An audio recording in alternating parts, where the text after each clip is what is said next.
While most average Americans in the 1930s saw their incomes plummet during the depths of the Great Depression, the residents of Quincy, Florida had different fortunes. In fact, thanks to savvy business acumen, many of them actually became millionaires, and some of the townspeople's families remain wealthy even to this day. But how did the Great Depression begin? Well, the 1920s were something of a boom time for the United States economy. The country's prosperity grew roughly twice as large throughout the decade. In fact, this era therefore became broadly known as the Roaring Twenties, as many people prospered during it like never before. As the 20s progressed, though, members of the public often used their excess money to play the stock market. Folks from all walks of life gambled carelessly with their assets, in fact, buying up shares while the going seemed good. But unfortunately, the boom couldn't last forever, and the good times soon came to a shattering halt. Towards the end of the decade, around August 1929, the stock market had therefore reached its peak. But at the same time, production was slowing down and unemployment was on the rise. And as a result, share prices were worth much less than they appeared to be. Yet that wasn't the only problem. As wages stagnated, you see, consumer debt spiraled out of control. The agricultural economy was, meanwhile, in peril because of drought and the plunging cost of food. And to top it all, the banks had lent out more money than they could afford. So with the average American's wallet squeezed, the U.S. slipped into recession midway through 1929. Despite the decrease of spending and output, however, stock prices were still accelerating to unrealistic levels. And soon enough, panicked investors started selling their overvalued shares across the board. This then caused the stock market to crash in October 1929. So the Great Depression was sparked because the economy failed. And this 12-year period of economic jeopardy affected the whole of the Western world, not least the U.S. itself. In the end, in fact, the nation would only find its feet again after entering World War II in 1941. Needless to say then, life in Depression-era America was extremely tough. Why? Well, as investment and spending waned, businesses were forced to decrease production, and so also lay off employees. In 1931, in fact, 6 million Americans were left unemployed, and the country's industrial output had halved. And even those in work were hit by falling wages. Homelessness therefore became almost commonplace. Bread lines and soup kitchens also sprang up across the nation in a bid to feed a hungry population. Yet all the while, crops were left decaying on land where farmers no longer had the funds to harvest them. But it was in this uncertain climate that a small-town Florida banker had a brainwave. That individual was M.W. Monroe, otherwise known as Mr. Pat. In 1860, Monroe had been born to parents who'd immigrated from Scotland to Quincy in the mid-1800s in order to farm the land. Monroe had therefore grown up in the aftermath of the Civil War, and according to reports, Mr. Pat grew up to be a towering figure, measuring 6 feet and 3 inches in height. He was bespectacled, often wore a bow tie, and reportedly consumed large amounts of chewing tobacco. Yet the glory days of Quincy had long disappeared. In the early 1800s, you see, the town had depended on farming, specifically cotton and tobacco. And before the Civil War, Gadsden County, within which sits Quincy, had been one of the most profitable places in Florida. It seems that much of its prosperity relied on slavery, however, and this shameful practice was abolished. Then, many plantation owners failed to replicate the same financial successes they had enjoyed before the war. So in search of another highly profitable crop, farmers turned to tobacco. And as a result, the crop became Gadsden County's next prominent industry.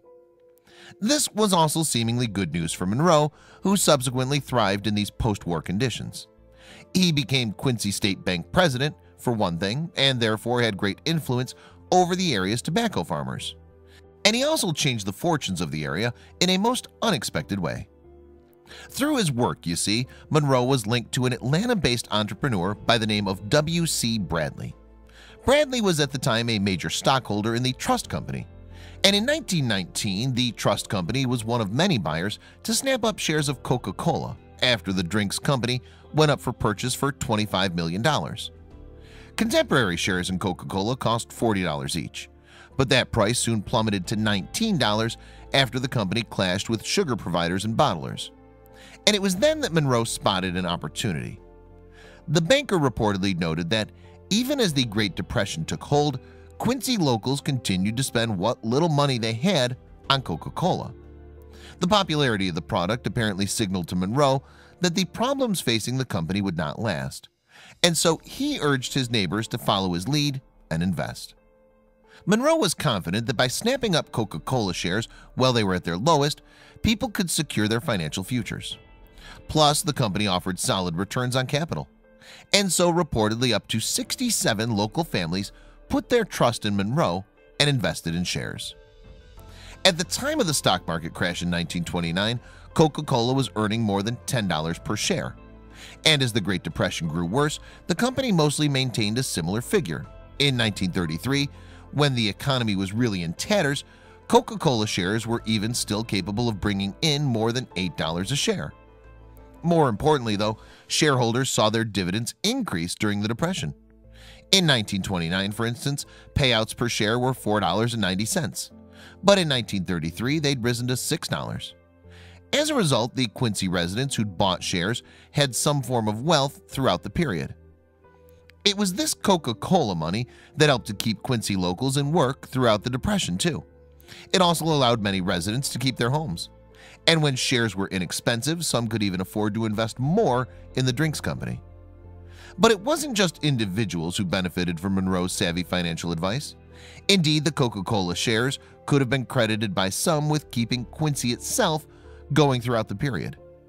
It was during this time, after all, that the small town established itself as one of the wealthiest places per capita in the whole country. And the Coca-Cola income didn't just help during the Depression either. Joshua Kennan reported, for instance, that a man in charge of the trust department of the bank Monroe once ran said the money has helped Quincy survive every recession since. So needless to say, the people's gamble paid off. People seemingly stayed loyal to their Coca-Cola shares too, passing them off from generation to generation rather than cashing them in. And their patience undoubtedly paid off. Eventually, in fact, the stock's price rose so high that they split, making Quincy's investors even more affluent.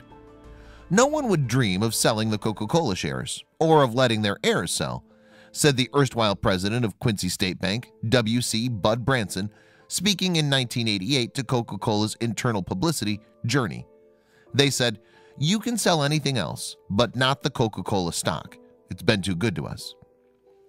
To give an idea of the stock's true worth, just one Coca-Cola share purchased for $40 back in 1919 was in 2010 potentially worth $6.4 million. However, this figure would have required all dividends to be put back into the company. So it's unclear just how much Quincy's Coca-Cola millionaires are actually worth today. It's quite possible, though, that no one made as much money from the shares as Monroe himself. When he died, you see, he reportedly left $1 million to each of his 18 children. And at least one of them, his daughter Julie Monroe Woodward, lived in Quincy until her death in 2012. But despite her father's role in making Quincy the one-time richest place in the U.S., Woodward seemingly wasn't particularly eager to publicly discuss the so-called Coca-Cola millionaires. In fact, in 2010, she was approached by a reporter from Tallahassee magazine, and in response, she told them, "That's an old story, and I'm not interested in talking." In 1986, however, Woodward had briefly talked about the town's fortunes during an interview with Florida Trend. But even in this dialogue, she seemingly couldn't understand the interest. "Daddy died in 1940, and it's amazing that people still inquire about it," Woodward said at the time. Woodward isn't the only Quincy resident to have deflected the attention the town receives from its links to Coca-Cola, though. Speaking to the Florida Trend, one local even warned reporters not to refer to investors as Coke millionaires. She warned they don't like it. Yet, despite this apparent reluctance from the Coca-Cola investors, there's no denying that Quincy has boasted some very rich residents in its time. In 1996, in fact, Bloomberg News reported that the town's residents owned 7.5 million shares of Coca-Cola stock. This would have been worth $375 million at the time. Some estimates have even suggested that Gadsden County was home to more Coca-Cola stock than any other place in the U.S.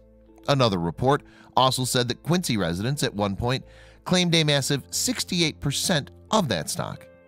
However, Coca-Cola historian Phil Mooney believes that these claims are exaggerations. Mooney did, however, concede that Quincy was home to a lot of long-term Coca-Cola shareholders. On a per capita basis, considering the size of the community, it's a very significant event, he told Tallahassee magazine. He did, though, refrain from elaborating on just how many shareholders there were. Today, then, there are apparently few indicators of the Coca-Cola Millionaires' presence in Quincy. Some stocks have been sold off, in fact, while other investors have moved away from the area. And at first glance, the town looks much like any other of its size and age in the state. Many visitors actually wrongly believe that Quincy's historic buildings and grand homes are a result of its residents' Coca-Cola wealth. On the contrary, many of them were reportedly built by tobacco farmers long before the Coke shares went up for sale. As a result, it's hard to tell which families may have benefited from Monroe's tip-off. Many investors likely still practice the buying and holding approach to shares too. And as a result, lots of Quincy's investors could live modest lifestyles with no indication of their reported wealth. Another reason why Coca-Cola millionaires might prefer to downplay their wealth could potentially be down to the fact that Gadsden County is among the most impoverished in Florida. It ranks poorer in terms of income, education, and health care, in fact. This means that the gulf between the largely white Coke millionaires and the rest of Gadsden's overwhelmingly black population could be vast. According to city data, for instance, the median income for Quincy households as of 2016 was $35,545. However, 16.2% of households actually earned an annual income of less than $10,000. On the other hand, only 0.9% brought in more than $200,000 annually. And there have been a number of further challenges facing the community too. In 2010, for example, Tallahassee reported that the county faced a number of water infrastructure problems. Furthermore, the publication said there was no hospital at all in Gadsden. And as a result, it reported if someone was in need of medical care, they'd have to travel almost 30 miles to Tallahassee. However, Tallahassee also reported that Quincy's Coca-Cola millionaires had in some ways shared their wealth with the town. They'd seemingly helped to redevelop the downtown area and open a new performing arts center, for instance. Some had also apparently been involved in various charitable endeavors in the area. They are, after all, living proof that even a little money can go a long way.